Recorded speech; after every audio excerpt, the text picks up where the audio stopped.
As I stood at the edge of the old, dilapidated mansion, the moon hung high in the sky like a silent witness to the horrors that awaited inside. Ryan's reassuring hand on my back did little to calm the tight knot of dread in my stomach. Senior prom. This night was supposed to be the pinnacle of our high school years, a night of celebration.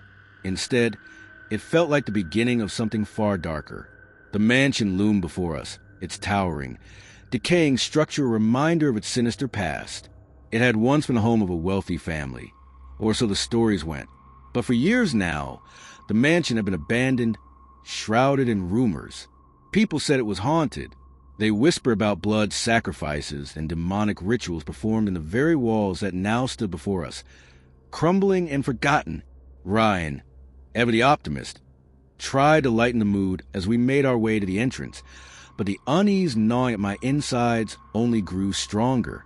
My eyes kept darting to the edges of the woods surrounding the mansion, as if I expected to see something or someone lurking there. "Emma, you're doing that thing again," Ryan said, his voice soft but full of concern. "You're thinking about him, aren't you?" I nodded, biting my lip. "I can't help it. I feel like he's still out there, watching me. Daryl, he won't leave me alone." I thought moving away would give me some peace, but I trailed off, my words failing to fully express the suffocating fear that had crept back into my life. Ryan's hand tightened around mine, and he pulled me closer to him. "You're safe now. I'm with you. Daryl is nothing. He's not a part of our lives anymore." I wanted to believe him. I really did. But deep down, I knew that Daryl's obsession didn't end with us moving away. I could still feel his presence, like a shadow lurking in the back of my mind, a constant reminder of the torment he had put me through. As we entered the mansion, the grand foyer greeted us with an eerie silence. The air was thick, heavy with the scent of dust and decay. The walls, once adorned with elegant tapestries and paintings, now held only remnants of their former beauty, faded and torn. My gaze shifted to the grand staircase, its banister worn and cracked. Something didn't feel right. It was as if the very walls of the mansion were alive, watching, waiting for something to happen. "Let's go find the others," Ryan suggested, breaking the silence. He led me through the mansion's darkened halls, where the soft hum of music from the prom echoed faintly, but it seemed distant, muffled by the thick atmosphere. I could barely hear the laughter and chatter of our classmates, yet it felt as though the mansion itself was swallowing a whole. We finally found our friends in the ballroom, their laughter and energy filling the space, but I couldn't shake the feeling that something was wrong. The lights above flickered, casting long shadows that danced eerily on the walls. I kept scanning the room, looking for anything that might give me comfort, but all I saw were faces full of excitement, faces that didn't share my fear. "Hey, Emma." "Ryan." Daryl's voice cut through the air, freezing me in my tracks. My heart skipped a beat. I spun around, but my breath caught in my throat. There he was, Daryl. He stood in the doorway, his eyes fixed on me, his smile unsettling. It was as though time had not passed at all, as if he had never left my life. The same sickening feeling washed over me, the feeling that I was trapped, that there was no escape. "Daryl," I whispered, taking a step back, my legs weak beneath me. Ryan stepped forward, his face hardening. "What are you doing here, Daryl?" Daryl's smile widened, his eyes gleaming with something darker. "Oh, I've always been here, Emma. You just didn't know it. You thought you could escape me, but you can't." His voice was cold, mocking, sending chills down my spine. Before I could respond, the lights flickered once more, and the room grew colder. A sharp, metallic scent filled the air, and my stomach turned. I tried to shake the dizziness that was creeping over me, but it was as if the very air in the room was thickening, pressing against my chest. Ryan reached for me, his eyes wide with concern. "Emma, what's happening?" I couldn't answer him. The world around me seemed to warp, and suddenly, I found myself standing alone in a darkened hallway.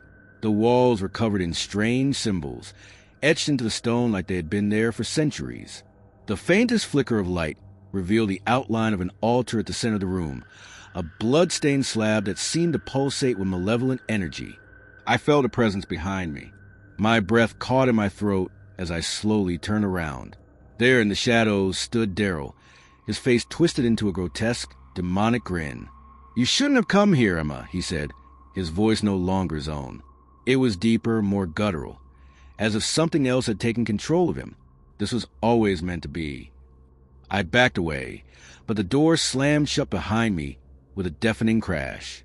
I tried to scream, but no sound came out. The air was thick with an oppressive force, and I could feel the darkness closing in, suffocating me. Then, from the shadows, something or someone emerged. It wasn't Daryl anymore, his body contorted unnaturally, his skin rippling as if something was crawling beneath it. His eyes were black, his pupils wide and unfocused, as if he had become the vessel for something far more ancient and evil. The voice that came from his mouth was not his own. It was a low, demonic growl. "You found me, Emma. You found my domain. Your soul is mine now." I tried to run, but the room seemed to stretch and twist, warping around me. I could hear Ryan's voice calling my name in the distance, but it was as if the world was pulling us farther apart. I reached out, desperate to escape, but something invisible held me in place, paralyzing me with terror. Daryl, or whatever it had become, moved toward me with a slow, deliberate pace, the demon's energy radiating off him like an inferno. "You were always meant to be mine. This was the plan all along. The ritual, it had to be done." I could feel the coldness of the air growing even more suffocating, like a weight pressing down on my chest. The room was spinning, the symbols on the walls flashing in time with my heartbeat. I was trapped. There was no escape. Ryan's voice was a faint echo now, swallowed by the darkness. And then, with a final, terrifying scream, I felt the darkness consume me. The last thing I remembered was the demon's cold laughter, echoing in my ears as everything faded to black. Weeks later, Emma's body was found, but no one could explain the bizarre circumstances of her death. The mansion, now abandoned once more, became known as a cursed prom, a place where the demon claimed its victims during prom season, trapping their souls in the mansion forever. The music and laughter of the night still lingered, as if the souls of those who had been taken never truly left. And every year when prom season rolled around, the demon waited, patient as ever, for its next victim to stumble into its grasp. The mansion was never truly abandoned. It was only waiting. I arrived at the retreat, heart full of excitement and anticipation. The thought of escaping my hectic college life for a weekend in the mountains was all I needed to recharge my batteries. The online ad had promised peace, quiet, and spiritual renewal, everything I needed to get away from the constant stress. The price was surprisingly affordable, and the location was only a few hours' drive. It sounded too good to be true, but I was young, eager for peace, and naively optimistic about my little retreat. The drive out to the mountains was a blur of winding roads and towering trees. By the time I arrived, the sun was beginning to dip low on the horizon, casting long shadows over the landscape. The retreat center sat at the edge of the woods, a sprawling stone structure with ivy creeping up its walls. The moment I stepped out of the car, I was struck by the weight of the silence that enveloped the place. It was oppressive, like the air itself was holding its breath. But at the time, I dismissed it, thinking it was just the quiet serenity of the mountains. Nathaniel, the man who ran the retreat, was already waiting for me at the front door. He was tall, too tall, almost unnaturally so, with a thin, angular face and piercing eyes that seemed to look straight through me. His hair was slicked back, and he wore a black tunic that matched the dark tone of the place. He greeted me by name, which struck me as odd. How could he know who I was before I had even introduced myself? "Welcome, Sarah. We've been expecting you," he said, his voice deep and calm, yet laced with an unsettling coldness. I froze for a moment, unsure of what to make of his words. I hadn't told him my name yet, had I? I was sure I hadn't, but I didn't want to question him. After all, I was there to relax and leave all my worries behind. He beckoned me inside, and I followed him through the heavy wooden door, into the stone-walled interior of the retreat center. The air inside was cool, and the dim lighting only added to the eerie atmosphere. The place felt ancient, as if it had been abandoned for decades. The smell of dust and mildew lingered in the corners of the rooms, and everything, every piece of furniture, every tapestry, seemed to have been here long before I arrived. but I tried to push aside the growing unease in my stomach. I was here to relax. I was here to find peace. Nathaniel led me to a small room at the back of the house. It was furnished simply, with a single bed covered in dark, worn linens. A few shelves lined the walls, and a single window let in a faint light from outside. As I set down my bag and began unpacking, I noticed the symbols, etched into the stone walls, barely visible in the dim light, were strange markings. They were intricate, almost delicate, yet carried an ominous presence. I recognized them instantly from a book I had read in high school about the occult. My heart skipped a beat. Nathaniel's voice interrupted my thoughts as he stood in the doorway. "The retreat will begin tonight," he said, his smile widening. "We will help you connect with your true self. The experience will be enlightening." Enlightening. The words sounded hollow coming from him, and a chill ran down my spine. I had to shake the thoughts from my mind. After all, I was here to relax, to find some inner peace, not to dwell on paranoia. That night, the retreat began in earnest. I sat in the dimly lit room, waiting for whatever ritual or ceremony Nathaniel had in mind. It wasn't long before a group of people, all dressed in black robes, filed into the room. Their faces were obscured by shadows, but I could still feel their eyes on me, their presence heavy in the air. Nathaniel stood at the front, his gaze fixed firmly on me as the others arranged themselves in a circle. The chanting started low at first, barely a whisper, but it grew louder, reverberating through the walls of the stone room. The language was foreign, ancient sounding, and my skin prickled as the words twisted in the air. The room grew colder, and I felt a strange pressure, like something was pushing against me from all sides. I tried to shake off the growing panic rising in my chest. This was supposed to be a spiritual retreat, not a nightmare. But the symbols, the chanting, the oppressive cold, all of it felt wrong.